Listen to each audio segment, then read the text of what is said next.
compliment this great initiative and an awareness program.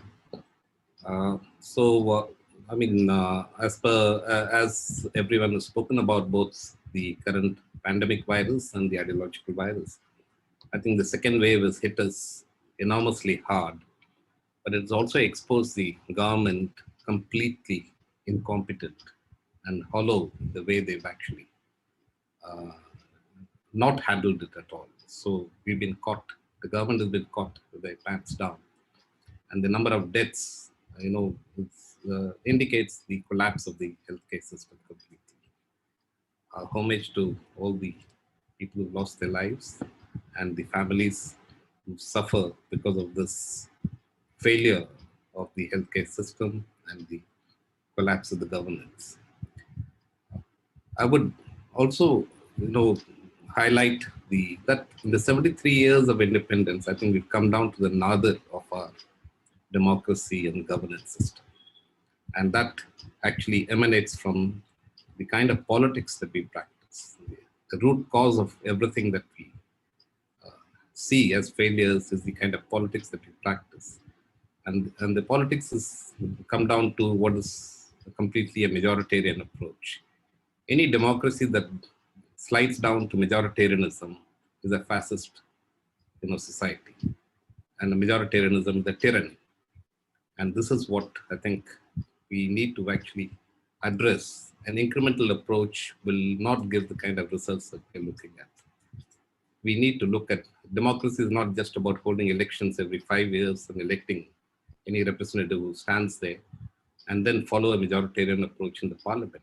That is absolutely incorrect. So a democracy needs to be accountable, needs to display moral values, needs to display integrity and accountability from every elected representatives. The Damocles sword of accountability must hang over every elected representative, and people need to demand that kind of an accountability. The government, if it's only focused on sloganeering and publicity and politicking all the time, obviously it has no strategy to deal with impending catastrophes and crises. This pandemic is a catastrophe, which is no country could have foreseen. But then countries that have developed, which were also exposed in the collapse of the healthcare system initially, have all got their acts together and handled the second wave better. On the other hand, we've actually shown our maturity by announcing that we've actually won the virus, and then we've got exposed like we are getting exposed right now. So the way forward is actually to ask some serious questions. What kind of a democracy are we? I personally consider we are a feudal society. We want to be a great power, we want to be a great nation, but every great nation or a great power is, the strength comes from the society and its people. And therefore, if the society and people are not strong enough, not based on ethical and moral values and secularism, governments and religion don't go together. Religion must be kept far away. It's a private affair. But if these are all mixed, then you'll find that it's no more a democracy, it's a fascist society. And this is what we need to actually work towards changing that entire process. I believe time has come, as Malika Sarabhai said, for a massive social revolution. India is hampered by thousands of years of deeply existing flaws of caste, varnashramam, and Manusmriti orientations. These need to be demolished.